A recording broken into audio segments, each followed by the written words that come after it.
Hello and welcome back to my channel. My name is David Blather. Somebody is yelling out in the street.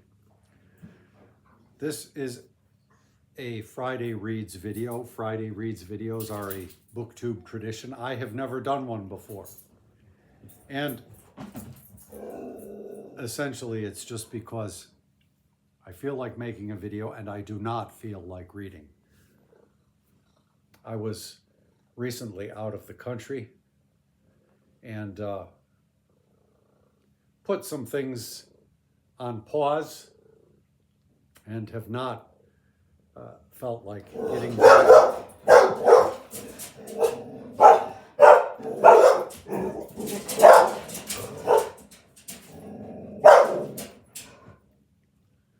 Felt like getting back into things.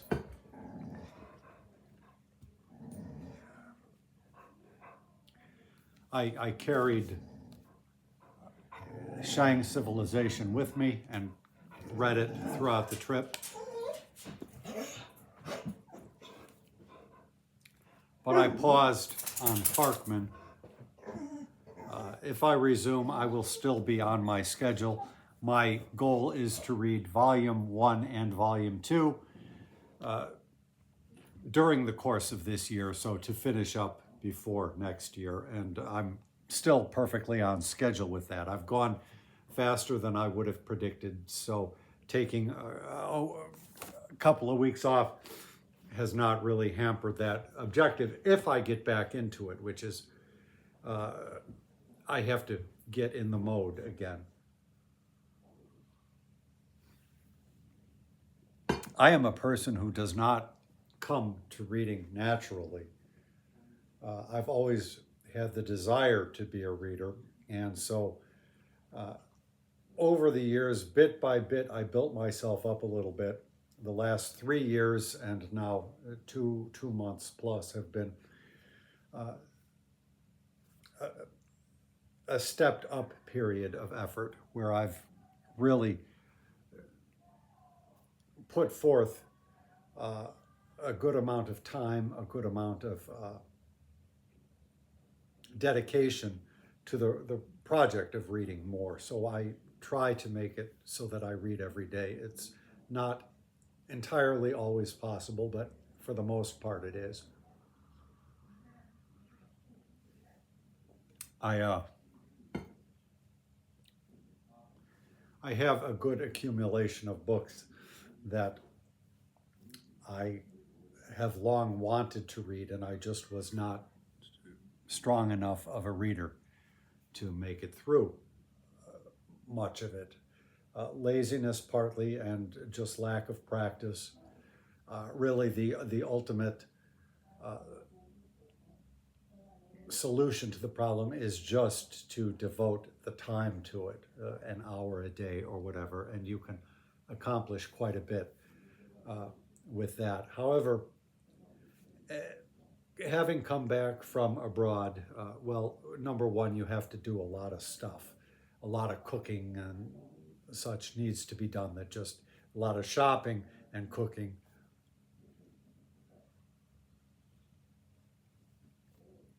And of course, spring is just about sprung, and so there are other important activities. So February normally might have been a very good reading month for me. I do pretty well in the winter months, but this year, well, it's been a while since I've put out a recent reads video. I hope to have one coming soon, but I don't know that I finished a book in February. And of course, we have the whole situation going on with our country, my country, the United States of America. I'll put a link to a video by Park Rose Permaculture in which she is very frustrated because the establishment Democrats are trying to thwart efforts to protest the fascist takeover of the government by the Republican Party. A lot of them put their own comfort ahead of the well-being of the country. We know that a lot of Republican Congress people or senators have been under threat. They have death threats against themselves or their families. The Guardian has reported on it. It's pretty ubiquitous, and I don't know how much of that also applies to members of the Democratic Party, but it's quite possible a factor as well. I mean, of course, the idea of serving one's country must necessarily entail some potential risk. From even before he was elected to the presidency, Abraham Lincoln was under death threat.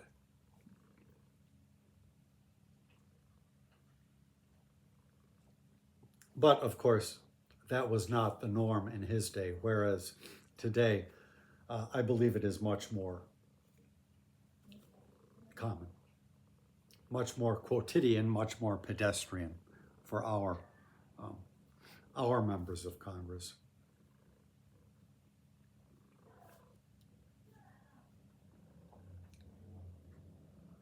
So I am not especially hopeful that the democracy can be saved. If this country can keep on in some form or another that's somewhat reasonable, some sort of Rubicon will probably be crossed. I don't believe going back to the old way is possible at this point. But that's one of I, as a person who normally doesn't like to read that much, I mean, just innately from way back, I've cultivated the practice a little bit, and so when I am in the right mood, then I do like it. But it, as I say, it requires a bit of a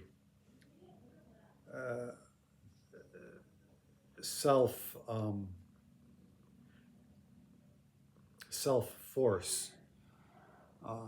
That's not the word I want, but I can't think of it. I have to sort of push myself into it a little bit.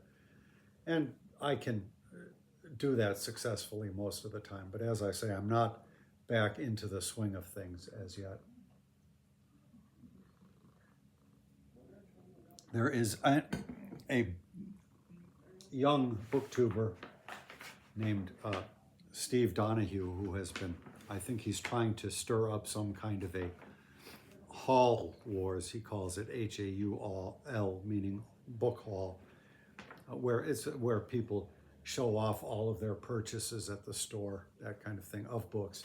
Well, I have a mail haul, so I might as well go with that. Now, I'm in a situation where with January, a number of my monthly expenses have gone up, and gone up considerably.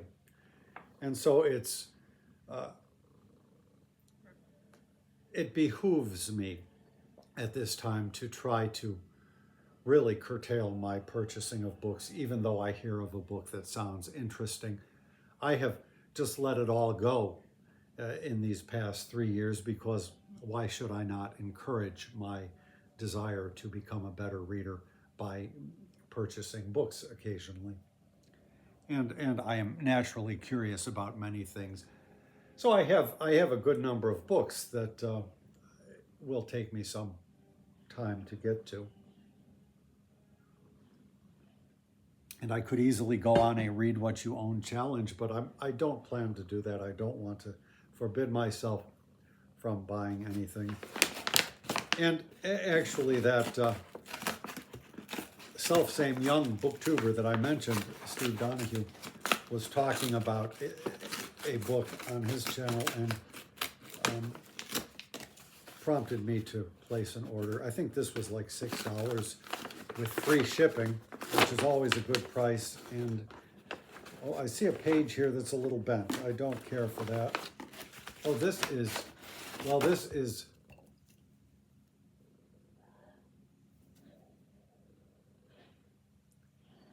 this does not look like the thing I thought it was, but,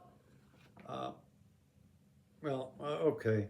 I thought I was getting the Penguin Deluxe edition. I assume it's basically the same thing because it's Viking sagas of the Icelanders. There is a booktube event called Sagalong. Last year I read the saga of the Volsungs. I didn't particularly like it very much. I didn't feel any sympathy particularly with the genre. It just doesn't resonate with me. But I thought, well, somebody said there are 2 sagas to be read this year, and they are included in this book. So they're short, supposedly, so I may well give it a shot. So this, as I say, is not the Penguin Deluxe edition, which I was hoping for, but it's not the first disappointment of that sort to come.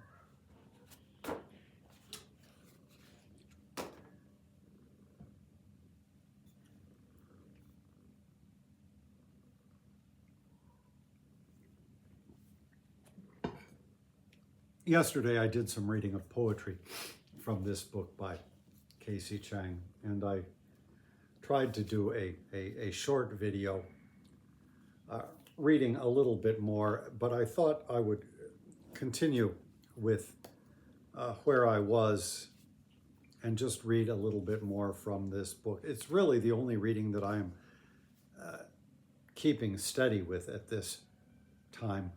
Since finishing the Tale of the Heike, a Japanese epic, I have not picked up any other fiction. Well, I take that back. Immediately after that, I picked up a book titled No Longer Human. Hardly counts because it was a real short thing and I was able to breeze right through it. But my goal was to read The Dream of Red Mansions for March of the Mammoths, another booktube event. We are already about halfway into the month and I have not started it. Having read that other epic, I don't feel like jumping right into another directly. So let me just read you from Casey Chang. We have seen that the Shang state network consisted of hundreds of walled towns in hierarchical interrelationship, and that economic resources flowed among the towns in a basically upward and centripetal pattern. Tools were obviously required to effect or at least facilitate the flow, and they primarily involved communication and transportation among various units of the network, and especially between the capital and the provinces. I will first discuss transportation because there is very little data. The kind of industrial specialization and resource flow described above must take as a prerequisite an effective transportation network to move raw materials, grain, and other foods, and industrial goods over great distances. Undoubtedly, human caravans carrying ore, bags of grain, chunks of rock, clay, and other heavy or light loads must have been seen strewn among long stretches of roads linking the various settlements.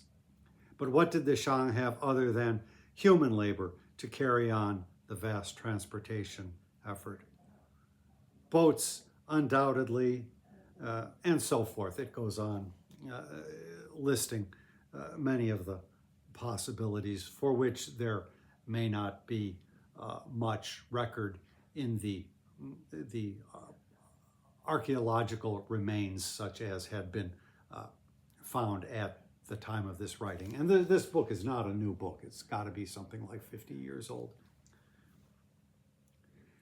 We are, I'm just going on, we are not any too clear about the question of who managed the transportation of goods. Since some of the Sioux were groups of professional traders, and since cowries were used as currency of exchange, undoubtedly traders played an important role in Shang society.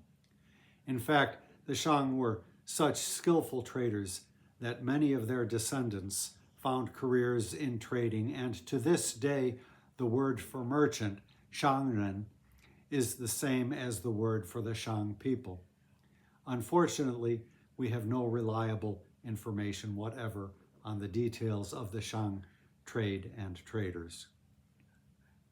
So that was interesting. I have said a couple of times that I read this book within the last decade, I think, and got absolutely nothing out of it. Since January, I've been reading archaeology, and particularly K.C. Chang. And so I'm getting more in the groove. I have more of a feel for the lingo. And if I read this book and truly read it, my saying that I got nothing out of it is literally the truth, because I remember back in the days I used to live in Taipei, Taiwan for a while. And I remember that Shangren would be thrown out here or there, to mention businessmen. I follow on YouTube a channel called China Business Insider, or Inside China Business, that's it.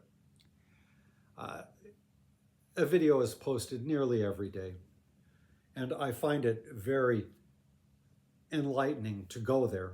I am, by trade, let's say, by vocation at least, a poet, or was. The least of my interests would be business. I am not interested at all, though I did work for a while in Taipei for a trading company. And there I did learn a little bit about Chinese practices of doing business, Chinese methodologies, and simply Chinese courtesies. I said that the Chinese ethos was to have established relationships, both on the supplier side and on the vending side of the customer base, to try to develop long-term relationships all across the board, which is very useful, because if some kind of crisis comes in, you're more likely to get through it if you have a degree of trust and friendship with the person you're dealing with. That is not to say, and my boss knew this very well, that the person at the other end cannot all of a sudden just screw you over.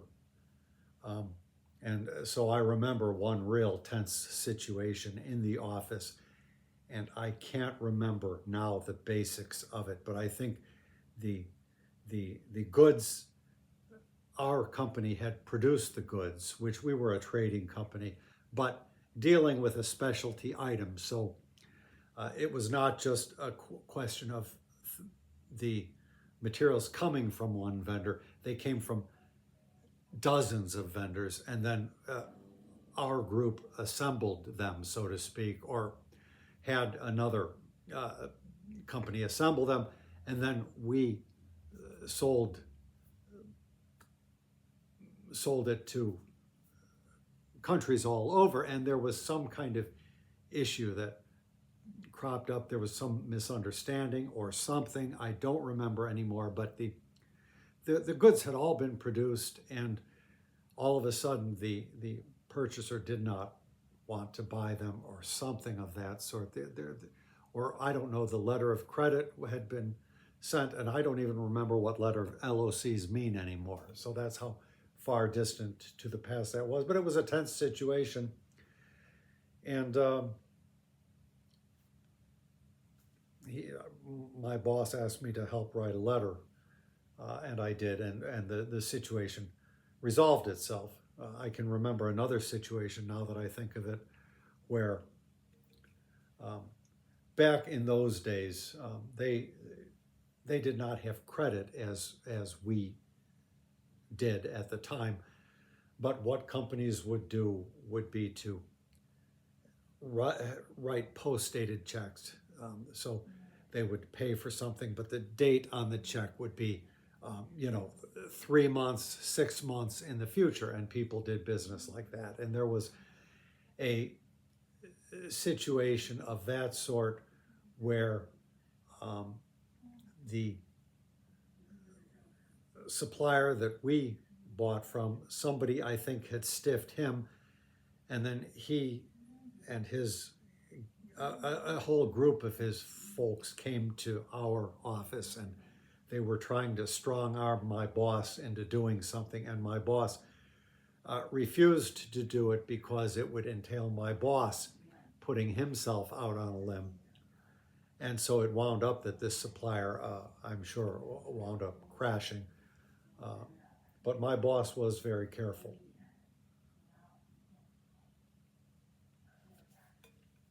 But even so, this idea of long-term relationships was pivotal. One did not, in the business mode of, say, a Donald Trump, go out explicitly trying to screw people. The court has just ruled that the government must pay upon these contracts for services which have been rendered, which Trump, by executive order, declared should not be paid. As Angela at Park Rose Permaculture says, what did people expect from a man who was well known for stiffing all of his contractors, his electricians, his plumbers? He simply refused to pay people. So now the court has said the government must, but the court has also said it's not the judicial branch's job to force payment. The judicial branch is not the enforcement arm of the government. And so if the executive refuses to do its job, then it falls to the Congress to impeach the president. In our case, the Congress is rolling over to appease the fascists and not doing its job either. And that, of course, is why I think that we probably cannot recover from this in anything near the form that composed our government previously.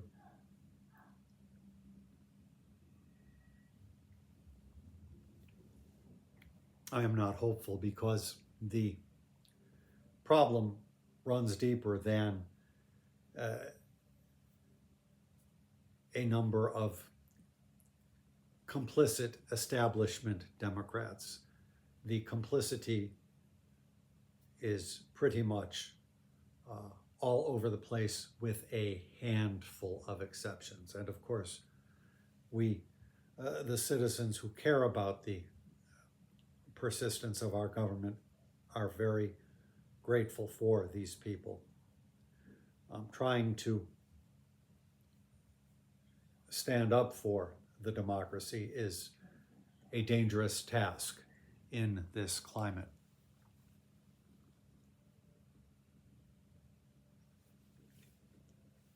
But that channel that I mentioned, Inside China Business, he discusses oftentimes, and I will put some links in the description box, a lot of the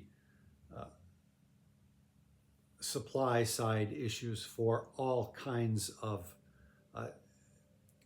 technological equipment, including weaponry, armaments. And in my country, the United States particularly, and very much across the West, as we call it, there has been a problem of extreme short-sightedness in doing business, where people have sought short-term profits and immediate gratification. They didn't want to just make a slim profit, they wanted to make a killing. And what might happen down the line, 6 months down the line, 10 years down the line, was of no concern. And so now we are in a situation where China very much, and also the BRICS nations, pretty much have a lock on many of these precious metals which are necessary, and they are opting out of selling them to us and to the West. And there is not much to be done in that kind of situation.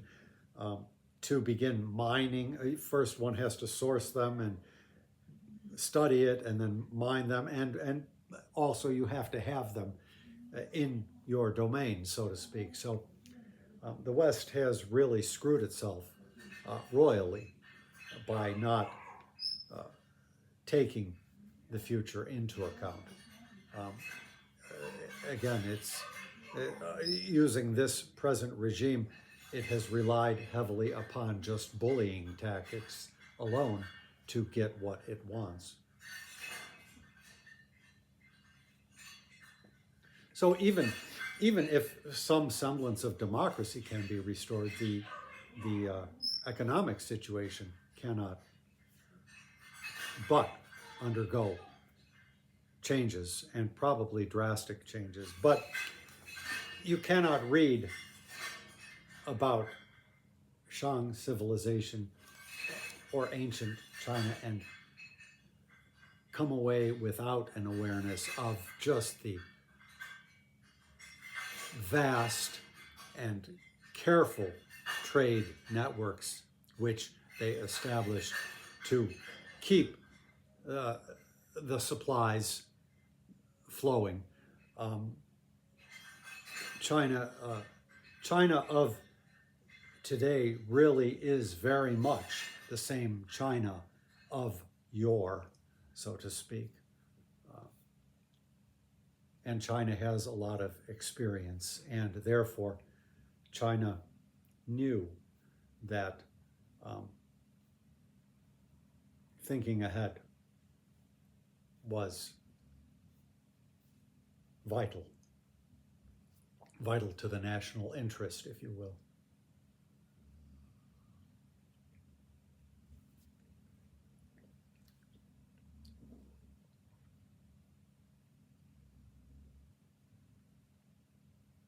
And my country as a whole is totally unprepared for any of these forthcoming shocks. We have, of course, in office a sort of demagogue that is acting as just a wrecking ball through the ivied halls of government, or whatever you call them, the hallowed halls.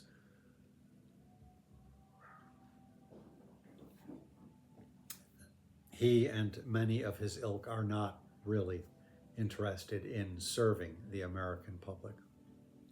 And they are looking for scapegoats.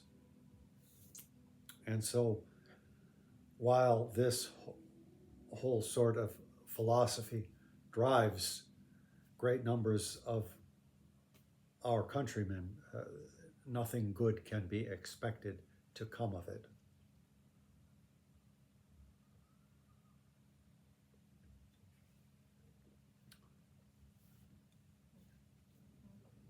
So I don't know why, but I mentioned recently that I had subscribed to The Nation. I was a bit disappointed in what I got there. I have not had a second issue come as yet. Simultaneously with another good deal, I subscribed to the New York Review of Books, and when I got back, there were a couple of issues. So I got this one. And I got this one. And I am not going to try to read every article by any means. My reading is not good enough. But I've also realized very, very much so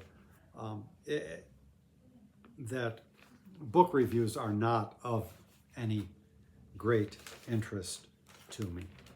Oh, look at this ad. This ad is for the latest Library of America editions. I would love to have all three of these. Absolutely.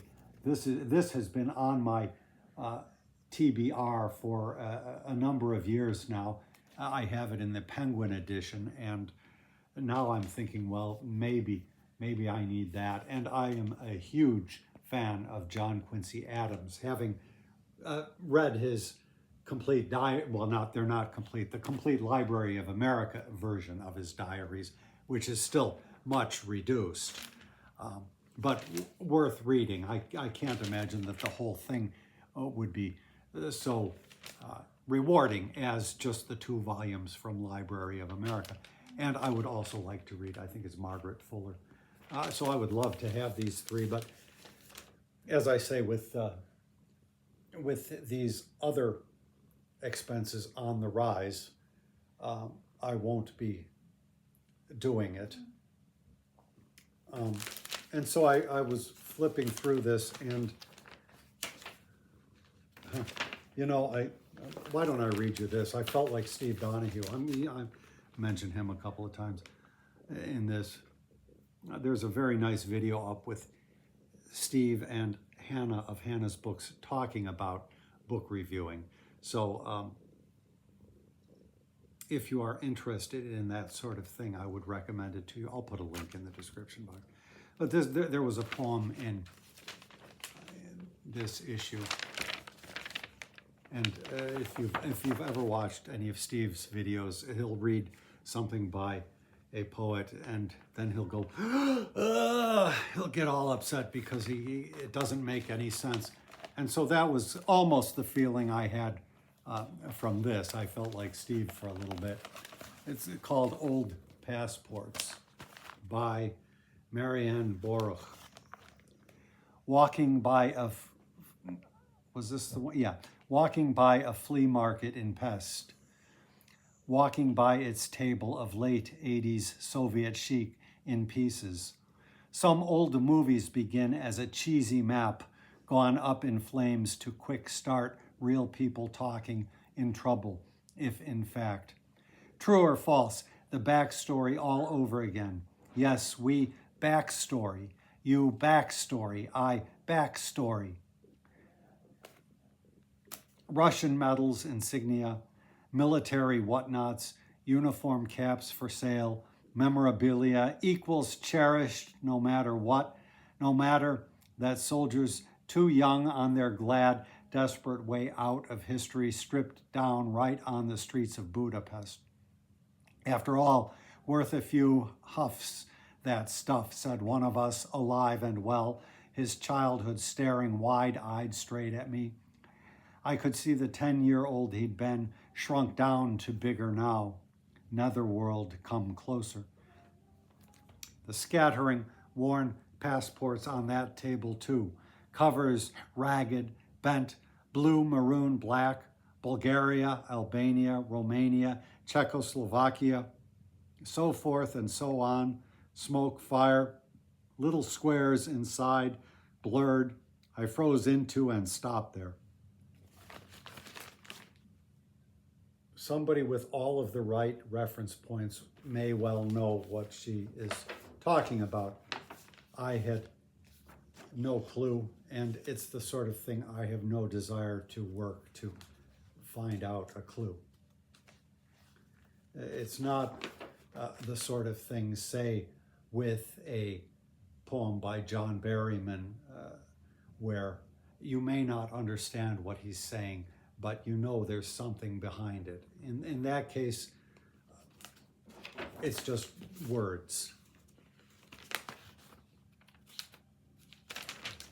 So goodness knows, centrist dads, I don't know. You know, the one thing I miss in both of these issues, usually the best thing is at the very last page, they'll have letters. I've subscribed to this rag in the past. It's not every time, but usually those are very interesting. Somebody will write to defend their book against a bad review or something like that. And they are always very interesting to read. Russia letters from the, I'm just not interested. That's the problem. The Wrong War on the War on Drugs, Painting Myself,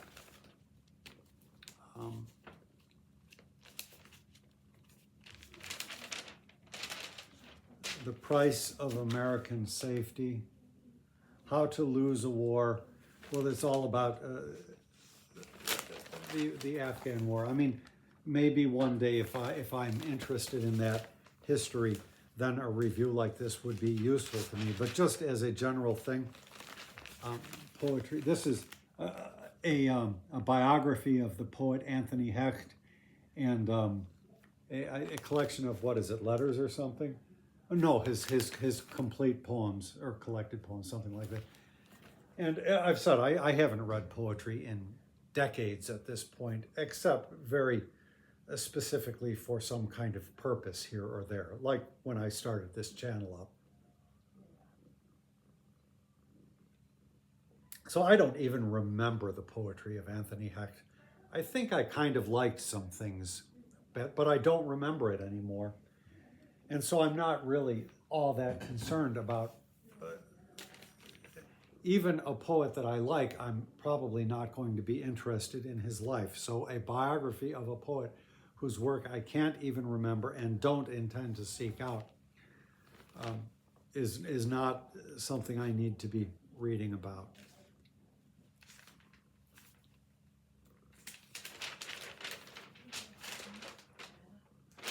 Selling out our public schools. I remember, I think it was in the American Scholar back when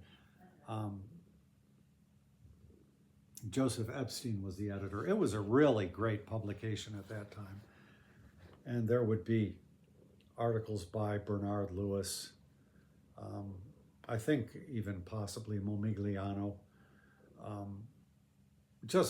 And every issue was just like a joy to look at. I only bought it off the newsstand rarely, but I think she would be in there. And I had a number of those early articles that really put Diane Ravitch on the map, and didn't. I tried to read them, and I realized at some point that public education is not of interest to me. And then something like this. Anything, if I see the word Zion, I'm automatically not interested. It's probably pretty terrible. I say, on one hand, I'm saying I have curiosity, but on the other hand, I'm saying I'm not interested. Well, this is my year for really narrowing down my focus. So I'm not trying to go all over the place in my actual reading. There was one piece in here that was interesting. This is this issue. But I read it and just ultimately was not all that smitten with the writing of it. Yeah, this is it. An Expanding Vision of America. I'm not sure how far I got, but it reviews Native Nations, A Millennium in North America by Kathleen Duval. Maybe that's a new book. And then it's got Indigenous Continent, the Epic Contest for North America by Pekka Hamalianen. And, well, let's see if you can. And that was mentioned to me recently by one of my viewers. And it sounds like a very interesting author. And then, thirdly, the Rediscovery of America by Ned Blackhawk, which I read last year, so it's not a new book. Maybe it's coming out in paperback now. And I don't know that the book by Pekka is new either. But I can't say that the review gave me much good sense of the books. And I did read the Ned Blackhawk book, and I got no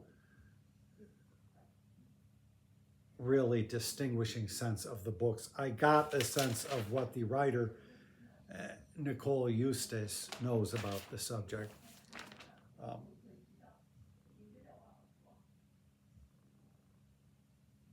But as far as any kind of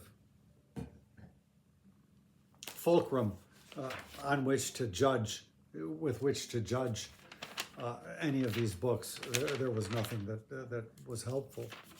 So I may regret this. I saw this somewhere online. What a awful illustration. I'm being real negative today, aren't I? Well, that's fine.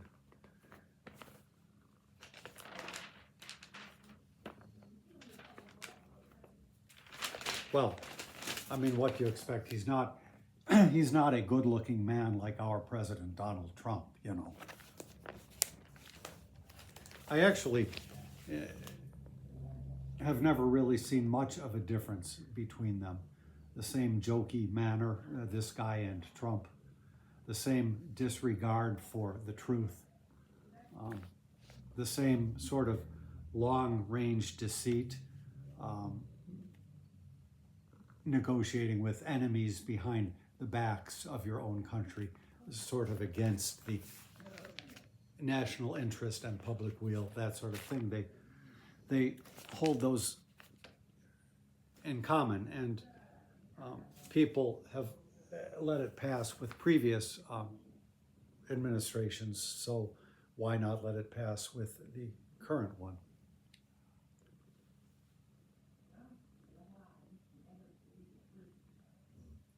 Anyhow, that's very negative, and I did not really talk much about reading. But it's just my little brief check-in for where I am. Contrary to my negativity, I do believe that the democracy is still worth fighting for. I am trying to pull away from watching videos that are just somebody expressing their feelings about things. And even in many cases, the details of the news has to go past me. I mean, I understand the picture. I know what's going on. And we require more people that feel themselves invested in the persistence of this democracy to actually stand out, call out the dishonesties and law-breaking that they see,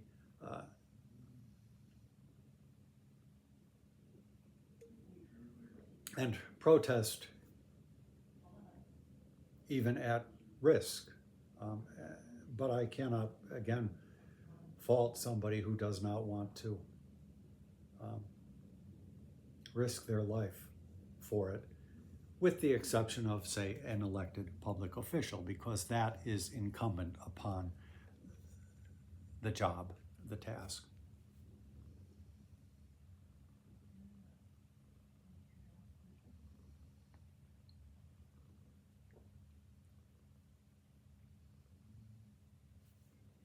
Now perhaps I will try to read a little bit. I need to open this up and just get myself back in the habit. My habit is to read about 2 chapters a night, sometimes 3, before sleeping. Thank you very much for stopping by my channel.